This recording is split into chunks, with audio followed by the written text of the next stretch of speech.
പിതാവിന്റെയും പുത്രന്റെയും പരിശുദ്ധാത്മാവിന്റെയും നാമത്തിൽ ആമേൻ. അമ്മേ പരിശുദ്ധ അമ്മേ, അമ്മേ പരിശുദ്ധ ദൈവമാതാവേ, കൃപാസനത്തിലൂടെ ഞങ്ങളുടെ ദേശത്തിനും അമ്മ മധ്യസ്ഥം തേടി തന്ന എല്ലാ അനുഗ്രഹങ്ങൾക്കും കൃപകൾക്കും ഞങ്ങളിപ്പോൾ ഹൃദയം നിറഞ്ഞ നന്ദി പറയുന്നു. അമ്മേ പരിശുദ്ധമ്മേ, ദൈവമാതാവേ, 2004 ഡിസംബർ 7 ഉച്ചകഴിഞ്ഞ് 2:30 കൃപാസനത്തിൽ സംഭവിച്ച അമ്മയുടെ പ്രത്യക്ഷപ്പെടലിനെക്കുറിച്ച് തിരുസഭയ്ക്ക് സമർപ്പിച്ചിരിക്കുന്ന പഠനരേഖകളുടെ മേൽ സഭാത്മകമായ പഠനം ആരംഭിക്കുവാൻ ഞങ്ങൾ പ്രാർത്ഥിക്കുന്നു. അമ്മേ പരിശുദ്ധമേ, ഭൂസ്വർലോകങ്ങളുടെ രാജ്ഞിയായ അങ്ങേയ്ക്ക് ഭൗമസംരക്ഷണത്തിനായി പ്രപഞ്ചപ്രകൃതിയെ തന്നെ തിരുസഭ പ്രതിഷ്ഠിക്കുവാൻ ഈ പ്രത്യക്ഷീകരണം വഴി ഇടയാക്കണമേ. പരിശുദ്ധമേ, ജപമാല മാതാവേ, സകല കൃപാസനം പ്രാർത്ഥനയോടും ചേർത്ത് ഞങ്ങളിപ്പോൾ പ്രാർത്ഥിക്കുന്ന ഈ കുടുംബത്തിന്റെ പ്രത്യേക നിയോഗം മക്കളെ.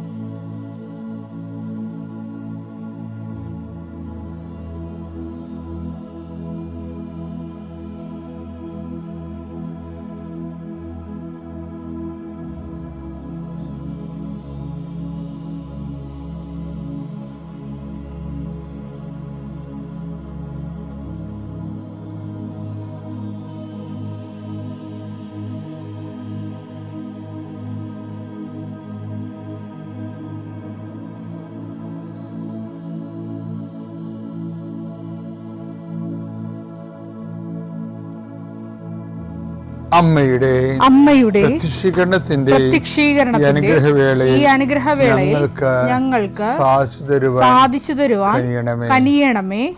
ആമേൻ. എന്റെ കർത്താവേ, നിന്റെ ഉന്നതമായ നാമത്തിന് സ്വസ്ഥം ചെയ്യുന്നു. കർത്താവേ, രേഖകളെ സംബന്ധിച്ച് പ്രാർത്ഥിക്കണേ.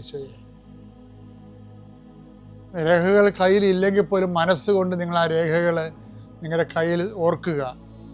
ചിലപ്പോൾ മാർക്ക് ലിസ്റ്റ് ആകും, ചിലപ്പോൾ സർട്ടിഫിക്കറ്റ് ആകും, ചിലപ്പോൾ ഹോൾ ടിക്കറ്റ് ആകും, ചിലപ്പോൾ പ്രമാണമാകും, ചിലപ്പോൾ നക്കലാകും, ചിലപ്പോൾ പറമ്പ് തരം മാറ്റാനുള്ള അപേക്ഷയാകും, ചിലപ്പോൾ നിങ്ങൾക്ക് വീടിന് നമ്പർ കിട്ടാൻ വേണ്ടിയുള്ള പ്രയാസത്തിൻ്റെ അതിനുള്ള അപേക്ഷ. എല്ലാം മനസ്സുകൊണ്ട് ഓർക്കുക. ആ രേഖകൾ ലഭിക്കാൻ ആവശ്യമായ രേഖകൾ വിസയുടെ രേഖകളാകാം, അല്ലെങ്കിൽ ഇൻ്റർവ്യൂവിൻ്റെ രേഖകളാകാം, അല്ലെങ്കിൽ വിസ ഇൻ്റർവ്യൂ ആകാം. എല്ലാം രേഖകൾ മനസ്സിൽ ഓർക്കുക. നിങ്ങളുടെ ഫയലിലുള്ള മുഴുവൻ രേഖകൾ നിങ്ങൾ ആരെങ്കിലും പ്രൊഡ്യൂസ് ചെയ്യാൻ വില്ലേജ് ഓഫീസർ തൊട്ട് കളക്ടർ വരെ, മന്ത്രി വരെ, നിങ്ങളുടെ ഓരോരോ കമ്പനികളിൽ CEO വരെ, ബോസ് വരെ സമർപ്പിക്കാനുള്ള എല്ലാ രേഖകളും മനസ്സിൽ സൂക്ഷിക്കുക. കർത്താവേ, അങ്ങനെ മക്കളുടെ രേഖകൾ ഞാനിന്ന് പ്രാർത്ഥിക്കുകയാണ്. ചിലക്ക് രേഖകളില്ല, ചിലക്ക് നഷ്ടപ്പെട്ടു, ചിലക്ക് കിട്ടാനിരിക്കുന്നതേ ഉള്ളൂ, സമയത്ത് കിട്ടണില്ല. അങ്ങനെയുള്ള എല്ലാ രേഖകളും ചിലക്ക് രേഖ കൊടുക്കണില്ല, മനഃപൂർവ്വം കൊടുക്കണില്ല, കൈക്കൂലി ഇല്ലാത്തവന് കൊടുക്കണില്ല, അല്ലെങ്കിൽ അവരുടെ ആയിട്ടുള്ള വൈകല്യങ്ങളുള്ളതുകൊണ്ട് കൊടുക്കണില്ല, അല്ലെങ്കിൽ വേറെ താല്പര്യങ്ങളുള്ളതുകൊണ്ട് കൊടുക്കണില്ല.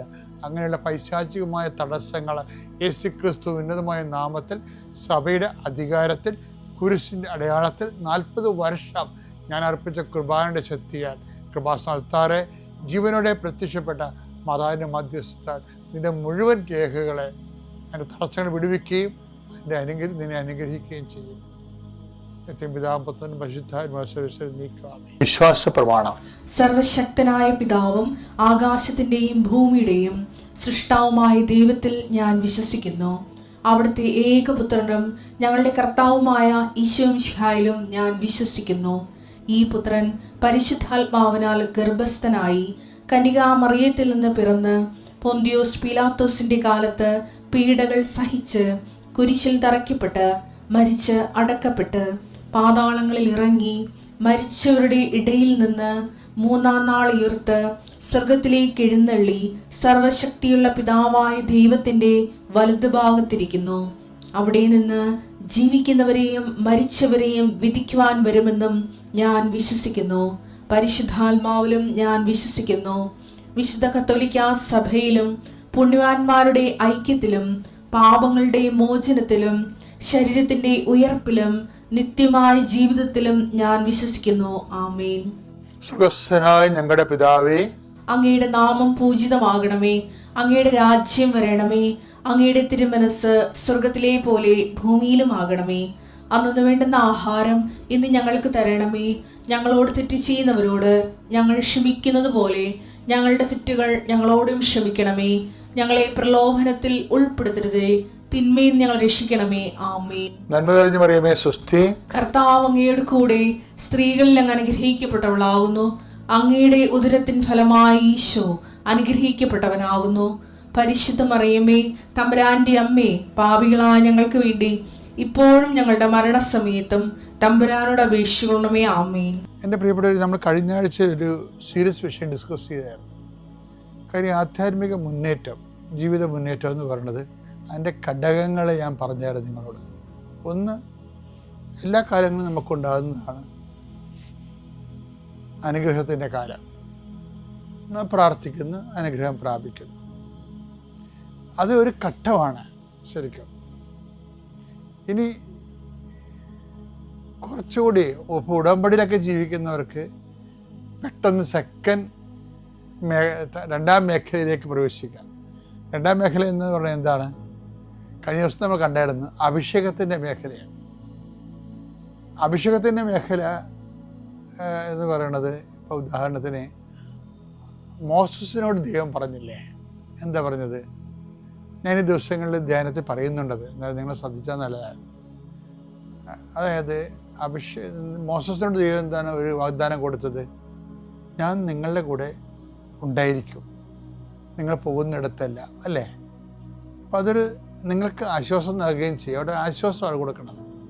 പുറപ്പാട് 33:14 കർത്താവ് പറഞ്ഞു, ഞാൻ തന്നെ നിന്നോട് കൂടെ വരികയും നിനക്ക് ആശ്വാസം നൽകുകയും ചെയ്യും. അപ്പം ദൈവ ബ്ലെസ്സിങ്സിൻ്റെ ഒരു തലമാണത്. ബ്ലെസ്സിങ്സ്, അനുഗ്രഹം. ഞാൻ തന്നെ നിൻ്റെ കൂടെ വരികയും നിനക്ക് ആശ്വാസത്തിൻ്റെ അനുഗ്രഹം തരികയും ചെയ്യും. പക്ഷേ ജോഷുവയുടെ കാലം, മോസസിൻ്റെ കാലം കഴിയുമ്പോൾ പിന്നെ ജോഷുവയാണ്. ജോഷുവയുടെ ഡ്യൂട്ടി മോസസിനേക്കാൾ കുറച്ചുകൂടി ഹെവി ഡ്യൂട്ടിയാണ്. കാര്യം എന്താണ്? ജോർദാൻ കടക്കണം, ഇവരെ ഫിൽട്ടർ ചെയ്യണം. ജോർദാൻ കടക്കാൻ യോഗ്യതയില്ലാത്ത ആൾക്കാരില്ലേ, പല വെള്ളത്തെ കാലുകുത്തുന്ന വിശ്വാസത്തിൻ്റെ അപാചയമുള്ള ആൾക്കാരെ ഫിൽട്ടർ ചെയ്ത് കളയണം. അത് ഭയങ്കര സീരിയസ് ഈ വിഷയമാണ്. ജോഷുവ ഫിൽട്ടർ ചെയ്യാൻ വേണ്ടി മോസസ് ഫിൽട്ടർ ചെയ്തായിരുന്നു. സിനാ മലമുകളിലും താഴെ ഇറങ്ങുമ്പോൾ കർത്താവിൻ്റെ കൂടെ നിൽക്കുന്നവരെ കൂടെ നിൽക്കാത്തവരെ രണ്ടായിട്ട് ഫിൽട്ടർ ചെയ്യും. ഇതുപോലെ ഓരോ സമയത്തും ദൈവം ഓരോരോ ഘട്ടം പൂർത്തിയാക്കുമ്പോൾ ഫിൽട്ടറിങ് ഉണ്ടാവും. അതെപ്പോഴും നിങ്ങൾ മനസ്സിലാക്കണം. നമ്മുടെ ജീവിതത്തിൽ ഈ ഫിൽട്ടറിങ് ഇല്ല എന്നുണ്ടെങ്കിൽ ഈ ലവലാദ്യ മനുഷ്യർ, ദൈവത്തിൽ നിന്ന് നമ്മളെ പിന്തിരിപ്പിക്കുന്ന എല്ലാ വ്യക്തികളും നമ്മുടെ കൂടെ വരും. വാഗ്ദാനം പ്രാപിക്കാൻ പറ്റാത്ത അവസ്ഥയാക്കി അവരുടെ വർത്തമാനങ്ങൾ നമ്മളെ പിന്തിരിപ്പിച്ച് കളയും. അതുകൊണ്ട് മോസസ് പറയണം, അങ്ങനെ പിന്തിരിപ്പന്മാർ നോക്കിയിട്ട് ജോഷുവ പറയുന്നൊരു വാക്കുണ്ട്, നദിക്കക്കരെ നിങ്ങളുടെ പിതാക്കന്മാർ ആചരിച്ച വിഗ്രഹങ്ങളിലേക്ക് നിങ്ങൾക്ക് തിരിച്ചു പോകാം. എല്ലാവരും പോയാലും കുഴപ്പമൊന്നുമില്ല, ഞാനും എൻ്റെ കുടുംബവും കർത്താവിനെ ആരാധിക്കും. അത് കേൾക്കുമ്പോൾ തന്നെ നമുക്ക് അഭിഷേകം ഉണ്ടാകും. നിലപാടാണത്. ജോഷുവ 24:15 കർത്താവിനെ സേവിക്കുന്നതിന് മനസ്സില്ലെങ്കിൽ നദിക്കക്കരെ നിങ്ങളുടെ പിതാക്കന്മാർ സേവിച്ച ദേവന്മാരെയോ നിങ്ങൾ വസിക്കുന്ന നാട്ടിലെ അമോര്യരുടെ ദേവന്മാരെയോ ആരെയാണ് സേവിക്കുക ഇന്നു തന്നെ തീരുമാനിക്കുക. ഞാനും എൻ്റെ കുടുംബവും കർത്താവിനെ സേവിക്കും. ഫിൽട്ടറിംഗ് ആണിത്. മോസസ് ഇങ്ങനെ ഫിൽട്ടറിംഗ് നടത്താതെ മുന്നോട്ട് പോകാൻ പറ്റത്തില്ല. ആധ്യാത്മിക ജീവിതം തന്നെ ഇതുപോലെ ഹരിച്ചരിച്ചാണ് പോണത്. പല താല്പര്യങ്ങളും നമുക്കുണ്ടാകും, ദൈവത്തിൽ നിരക്കാത്തതാകും. ചിലപ്പോൾ നമ്മൾ വെറുത്തുപേക്ഷിക്കേണ്ടി വരും. മുൻപുകാലത്തിൻ്റെ ഏറ്റവും വലിയ ചൈതന്യം അതാണ്. ദൈവത്തിന് നിരക്കാത്തതിനെ വെറുത്തുപേക്ഷിക്കണം. അപ്പം ദൈവത്തിന് നിരക്കാത്ത വ്യക്തികളുണ്ടാകും, ദൈവത്തിന് നിരക്കാത്ത ജീവിത രീതിക്കാരുണ്ടാകും, ദൈവത്തിന് നിരക്കാത്ത പെരുമാറ്റ ദോഷങ്ങളുണ്ടാകും. ഇവയെ വിടണം. നദിക്കക്കരെ നിങ്ങളുടെ പിതാക്കന്മാർ വലിയ കാര്യമെന്ന് കരുതി ആചരിച്ചിരുന്നതിനെ, അതാണ് നിങ്ങൾക്ക് അതോ അങ്ങനെ തന്നെ ജീവിക്കാൻ ഉദ്ദേശമെങ്കിൽ നിങ്ങൾ നിങ്ങളുടെ വഴിക്ക് പോവുക. ഞാനും എൻ്റെ കുടുംബവും കർത്താവിനെ സേവിക്കും. വാഗ്ദാന നാട്ടിലേക്ക് എത്തുന്നതിന് ജോഷുവനെ സഹായിച്ച ഒരുപക്ഷെ ഏറ്റവും ശക്തമായൊരു നിലപാടാണ്. മുൻപ് കാലത്ത് വാഗ്ദാന നാട്ടിലേക്ക് നമ്മൾ എത്തുകയാണ്. അപ്പോൾ ദൈവം നിരക്കാത്തതിൽ ഉപേക്ഷിക്കാനുള്ള ധൈര്യം വേണം. ആ ധൈര്യത്തിനാണ് ജോഷുവയുടെ കർത്താവ് പറയണത്, ധൈര്യം വേണം കേട്ടോ, ഐ വിൽ ഗീവ് ഇറ്റ്. ശക്തനും ധീരനുമായിരിക്കുക. അതാണ് ആയിരിക്കുക എന്ന് പറയുമ്പോൾ ഇറ്റ് ഈസ് ഗീവൺ. അതിനർത്ഥം ജോഷുവ 1:9 എടുത്തു, ശക്തനും ധീരനുമായിരിക്കണമെന്ന്. ശക്തനും ധീരനുമായിരിക്കണമെന്ന്. ഭയപ്പെടുകയോ പരിഭ്രമിക്കുകയോ ചെയ്യരുതെന്നും. ഇങ്ങനെ പല വിഷയങ്ങളുണ്ടാകുമ്പോൾ ഒറ്റപ്പെട്ടു പോവല്ല, ഭയപ്പെടുമല്ലോ, പരിഭ്രമിക്കുമല്ലോ. പരിഭ്രമിക്കുക ചെയ്യരുതെന്നും നിന്നോട് ഞാൻ കൽപ്പിച്ചിട്ടില്ലയോ? നിന്റെ ദൈവമായ കർത്താവ് നീ പോകുന്നിടത്തെല്ലാം നിന്നോട് കൂടെ ഉണ്ടായിരിക്കും. wherever you go, നീ കാട്ടിപ്പോയാലും കടലിൽ പോയാലും ഞാൻ നിന്നെ കൈവിടാതെ കൂടെ നിൽക്കും. അപ്പം ദൈവത്തിനെ ഒപ്പിച്ച് ജീവിച്ചാൽ ദൈവത്തിൻ്റെ സാന്നിധ്യം എല്ലായിടത്തും സംരഭ്യമാകും. നോൻപ് കാലം ദൈവത്തിന് നിരക്കാത്ത വ്യക്തികളെയും വിഷയങ്ങളെയും ഉടൻ ഗുഡ് ബൈ പറഞ്ഞുകൊണ്ട് ദൈവത്തോട് പക്ഷം ചേരുന്നത്, അവർക്കാണ് ദൈവം ജോഷുവയെ പോലെ ധൈര്യവും ശക്തിയും നൽകുന്നത്. ആ ശക്തി എൻ്റെ സഹോദരന് ലഭിക്കട്ടെ. നമ്മുടെ ഓരോ വ്യത്യസ്തങ്ങളായ ജീവിത സാഹചര്യങ്ങളിലാണ് കർത്താവിൻ്റെ വചനങ്ങൾ നമ്മൾ കേൾക്കുന്നത്.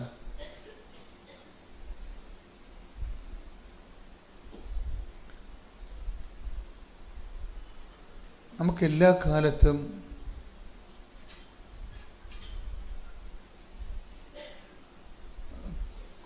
കുറേ അധികം പ്രശ്നങ്ങളുണ്ടാകും.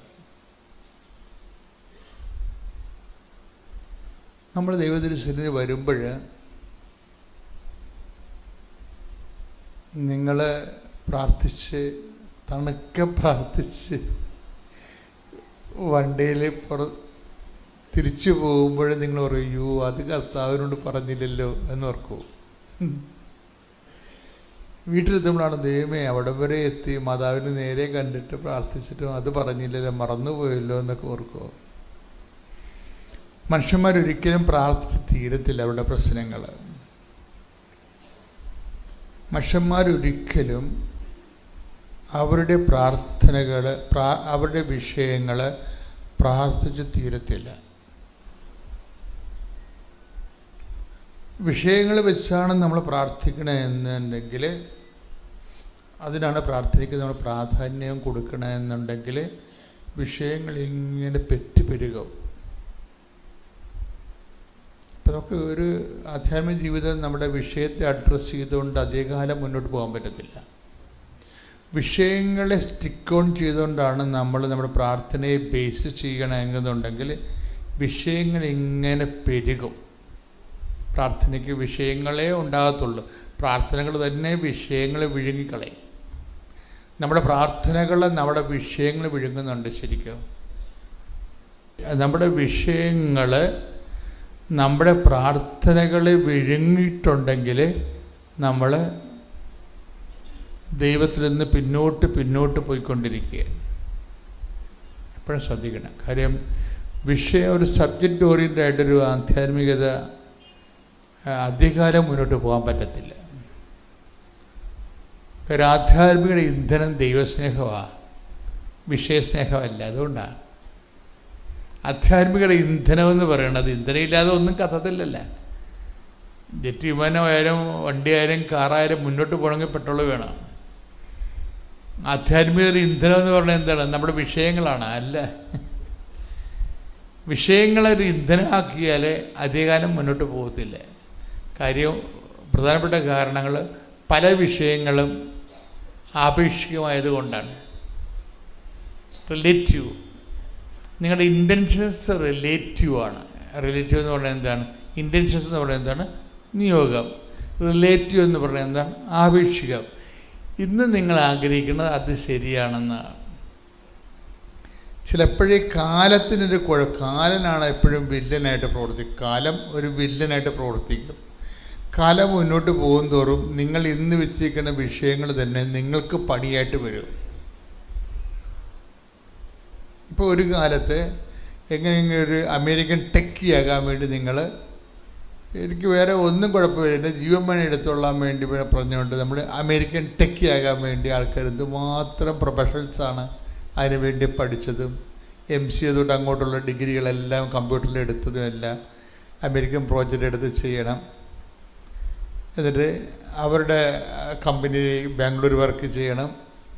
അതിനുശേഷം ബാംഗ്ലൂർ വഴി ഓസ്ട്രേലിയയിലോ അല്ലെങ്കിൽ ഇംഗ്ലണ്ടിലോ പോകണം. അവിടെ കമ്പനിയിൽ 10 കൊല്ലം വർക്ക് ചെയ്യണം. ആവശ്യത്തിന് കാശായിട്ട് ഒന്നെങ്കിലും അവിടെ താമസിക്കണം. അപ്പോൾ നമ്മളൊരു അപേക്ഷ വെക്കുകയാണ്. പക്ഷെ കഴിഞ്ഞ ദിവസങ്ങളിൽ ട്രംപ് ആപ്പടെ പ്രശ്നമുണ്ടാക്കി. അങ്ങനെയുള്ള വിസയ്ക്ക് അദ്ദേഹം 70% തീരുവ കൽപ്പിച്ചു. അമേരിക്കൻ ടെക്കി വിസയ്ക്ക് 75% തീരുവ, 78% തീരുവ. എന്ന് വെച്ചാൽ കിട്ടുന്ന കാശ് അവിടെ തന്നെ കൊടുത്തിട്ട് പോരേണ്ടി വരും. മനസ്സിലായില്ലേ? നമുക്ക് ശമ്പളമായിട്ട് നമുക്ക് തരുന്ന കാശ് വിസ വാങ്ങിക്കാൻ വേണ്ടി ആ രാജ്യത്ത് തന്നെ കൊടുത്തിട്ട് പോകേണ്ടി വരും. അപ്പോൾ അത് അനാകർഷണമായി. ഇപ്പം അമേരിക്കൻ ടെക്കി വിസ എന്നുള്ളത് ഇപ്പം അനാകർഷണമായി. ഇതുപോലെ തന്നെയാണ് ഈ വിഷയങ്ങളാണ് വെക്കുന്ന ദൈവദൃശ്യം വെക്കുന്നുണ്ടെങ്കിൽ വിഷയങ്ങൾ ചില സമയത്ത് നമ്മുടെ ആധ്യാത്മികതയെ മുന്നോട്ട് കൊണ്ടുപോകുന്നത് നമ്മുടെ ജീവിത വിഷയങ്ങളാണെന്നുണ്ടെങ്കിൽ നമുക്ക് അധികകാലം മുന്നോട്ട് പോകാൻ പറ്റത്തില്ല. ഉടമ്പടി ഇരിക്കുന്ന എപ്പോഴും എന്തിന് നിങ്ങൾ ഉടമ്പടി ചെയ്യണമെന്ന് ചോദിച്ചാൽ കണ്ണടച്ച് നിങ്ങൾ ദൈവത്തോട് പറയാനുണ്ട്. എന്താണ് വിഷയങ്ങൾ പറയരുതൊരിക്കലും. എന്തിനാണ് എൻ്റെ മക്കൾ ഉടമ്പടി ചെയ്യണമെന്ന് നിങ്ങളോട് ചോദിച്ചാൽ കണ്ണടച്ച് പറയണം. എന്തിനാണ്? ഞങ്ങൾ ദൈവസ്നേഹത്തിൽ വളരാൻ വേണ്ടി. സിമ്പിൾ ഉത്തരവാണത്. എന്തിനാണ് നമ്മൾ ഉടമ്പടി ചെയ്യണമെന്ന് ചോദിച്ചാൽ ഒരു വെടിപ്പും മെനയുള്ള ഒരു ഉത്തരം, നമുക്ക് തിരിച്ച് പണി കിട്ടാത്ത ഒരു ഉത്തരവെന്ന് പറയണത് എന്തിനാണ്? നമ്മൾ ദൈവസ്നേഹത്തിൽ വളരാൻ. സിമ്പിളാണ്. ഇനിയിപ്പോൾ പറയാൻ വേണ്ടി ഒരു ചോദ്യോത്തര കലാപരിപാടി അല്ലാതെ പറയാൻ വേണ്ടി അല്ലാതെ ദൈവത്തിന് കൂടി തോന്നണം. അത് നമ്മൾ ഉടമ്പടി ജീവിക്കുന്നതിൻ്റെ കാരണം ദൈവസ്നേഹത്തെ വളരാനാണ്. നമ്മുടെ അൾട്ടിമേറ്റ് എയിം. പിന്നെ ആത്യന്തിക പല ലക്ഷ്യങ്ങൾ നമുക്കുണ്ട്. പക്ഷെ അൾട്ടിമേറ്റ് എയിം ദൈവസ്നേഹത്തെ വളരാനാണ്. ദൈവത്തിന് കൂടി ബോധ്യമായാൽ ഇത് ശരിക്കും സെൽഫ് എടുക്കും. തന്നെത്താൻ തന്നെ നമ്മൾ അശ്രദ്ധമായിരുന്നാലും ഉടമ്പടി മുന്നോട്ട് പോകും. പ്രാർത്ഥിക്കുക. കർത്താവായ ദൈവമേ, കർത്താവായ ദൈവമേ, ഞങ്ങൾ അങ്ങുമായി എടുത്തിരിക്കുന്ന പരിശുദ്ധ അമ്മയിലുള്ള ഈ ഉടമ്പടി ജീവിതത്തിന്റെ ആത്യന്തിക ലക്ഷ്യം ദൈവസ്നേഹത്തില്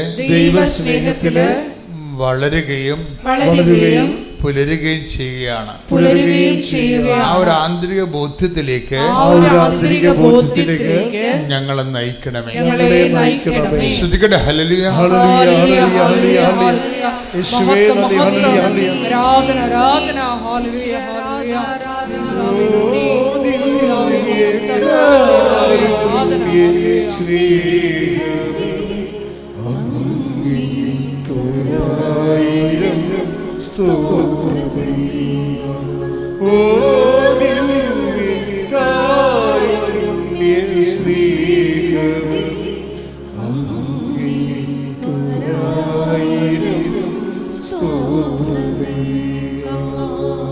പിതാവിനോടുള്ള പ്രാർത്ഥന, വെളുപ്പിനത്തെ പ്രാർത്ഥന. ഞാൻ ഇവിടുത്തെ എല്ലാ ഉടമ്പടിയിലും നമുക്ക് പല കാര്യങ്ങളും ചെയ്യണം. നമ്മൾ വെറുതെ ഉടമ്പടി എടുത്തത് കൊണ്ട് കാര്യമില്ല. കുമ്പസാരം, ഉപവാസം, പിന്നെ ചെറിയ രീതിയിലൊക്കെ ഞാൻ കാരുണ്യപ്രവർത്തികളും നമ്മൾ ഉപവാസം എടുക്കണമെന്ന് രാവിലെ തൊട്ട് വൈകുന്നേരം വരെയും ഭക്ഷണം കഴിക്കാതിരുന്നിട്ട് കാര്യമില്ലല്ലോ. ഭക്ഷണം നമ്മൾ കഴിക്കാതിരുന്ന ആ ഭക്ഷണത്തിൻ്റെ ഒരു ഓഹരി ആർക്കെങ്കിലും ഞാൻ കൊടുക്കും. എന്നാലേ അതിന് ആ ഉപവാസത്തിന് അർത്ഥമുള്ളതെന്ന് ഞാൻ വിശ്വസിക്കുന്നുണ്ട്. അപ്പം അതും പിന്നെ പറ്റണ പോലെ രോഗികളെ കാണാനും പിന്നെ പത്രം ഞാൻ രോഗികൾക്ക് ഉണ്ടായി കൊടുക്കാറുണ്ട്. ഞാൻ കഴിഞ്ഞ പ്രാവശ്യം ഇവിടെ വന്നു പോയപ്പോൾ ഞാൻ ഹോസ്പിറ്റലിലാണ് പോയത് പത്രമായിട്ട്. അവിടെയൊക്കെ പോയി രോഗികളെയൊക്കെ സന്ദർശിച്ചിട്ടൊക്കെയാണ് ഞാൻ പോയത് കഴിഞ്ഞ ഫെബ്രുവരി ഇവിടെ വന്നപ്പോൾ. അങ്ങനെയൊക്കെ നമ്മളുടെ അത് അച്ഛൻ പറയുന്ന പോലെ തന്നെ അത് നമ്മുടെ ഉടമ്പടി വർക്കൗട്ട് ആവണമെങ്കിൽ നമ്മുടെ പ്രവൃത്തി തന്നെയാണ്. അല്ലാതെ നമ്മൾ പറയുന്ന പ്രാർത്ഥനകൾ ഉണ്ട്, പക്ഷേ അതിനേക്കാളും ഉപരി നമ്മുടെ പ്രവൃത്തികളാണ് വലുത്. അത് അച്ഛൻ പറയുന്നതിൽ ഞാൻ പൂർണ്ണമായിട്ടും വിശ്വസിക്കുന്നതാണ്. അങ്ങനെ ഈ വിസ 17ാമത്തെ ദിവസം ഇങ്ങനെയാണെന്ന് അറിഞ്ഞ് 18, 19 അങ്ങനെ ദിവസങ്ങൾ കടന്നുപോയി. വിസയുടെ ഫോൺ വന്നത് വിസ വന്നിട്ടുണ്ടെന്ന് അറിയണത് 32ാമത്തെ ദിവസമാണ്. 32ാമത്തെ ദിവസം വിസ വന്നേക്കണമെന്നും പറഞ്ഞിട്ടുണ്ട്. ശരിക്കും സന്തോഷം, വളരെയധികം സന്തോഷം ഉണ്ടായിരുന്നു അന്ന്. ഇത്രയും ദിവസത്തെ കാത്തിരിപ്പ് ഞങ്ങൾക്ക് ഫലമായ ഒരു ദിവസമായിരുന്നത്. ഉടനെ തന്നെ ടിക്കറ്റ് എടുത്ത് 14-ാം തീയതി ഏപ്രിൽ 14-ാം തീയതി എൻ്റെ മകൻ പോളണ്ടിൽ പോയി. അവൻ അവിടെ ഒരു ചെറിയൊരു ജോലിക്ക് കയറി. എൻ്റെ മോൻ കൊച്ചു പയ്യനാണ്, 20 വയസ്സുള്ള അവൻ. പഠിക്കേണ്ട പ്രായം തന്നെയാണ്, അവനെ പഠിപ്പിക്കണമെന്ന് തന്നെയായിരുന്നു എൻ്റെ ആഗ്രഹവും. അവിടെ ചെന്നിട്ടാണെങ്കിലും ഇനി പഠിക്കാമെന്ന് പറയുന്നുണ്ട്. അപ്പോൾ അവിടെ ചെന്ന് മാതാവിൻ്റെ ഇഷ്ടം പോലെ ഇനിയുള്ളത് മാതാവ് തന്നെ നടത്തും. അവനെ ഞാൻ മാതാവിന് ഏൽപ്പിച്ചേക്കണേണ്. പഠിക്കാനാണെങ്കിലും ജോലിക്കാണെങ്കിലും, ജോലിയൊന്നും ചെയ്യാൻ മടിയില്ലാത്ത മോനാണ്. അപ്പോൾ ജോലിക്കാണെങ്കിലും അവൻ്റെ കൂടെ അമ്മ തന്നെ വേണം. അമ്മയ്ക്ക് 1000 നന്ദി. അതോടൊപ്പം തന്നെ ഞാൻ നിയോഗത്തിൽ 6 പ്രാർത്ഥനയിൽ ഒരു പ്രാർത്ഥന എൻ്റെ മകൻ്റെ പ്രാർത്ഥനയായിരുന്നു. 5 പ്രാർത്ഥനയും എൻ്റെ അയൽവാസിനെക്കുറിച്ച് ഞാൻ ഒരു മദ്യപാനിയാണ്, ഞാൻ അയാൾക്ക് വേണ്ടിയിട്ട് നിയോഗം ഞാൻ എഴുതിയിട്ടായിരുന്നു. കുറേയൊക്കെ ആശ്വാസമുണ്ട്.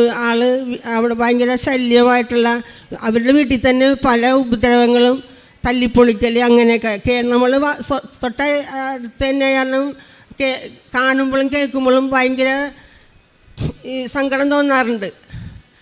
അതൊരു ശാന്തതയിലാകാനായിട്ട് ഞാൻ നിയോഗം വെച്ചിട്ടുണ്ടായിരുന്നു. ഒരുപാട് മാറ്റമുണ്ട് പല കാര്യങ്ങളിലും.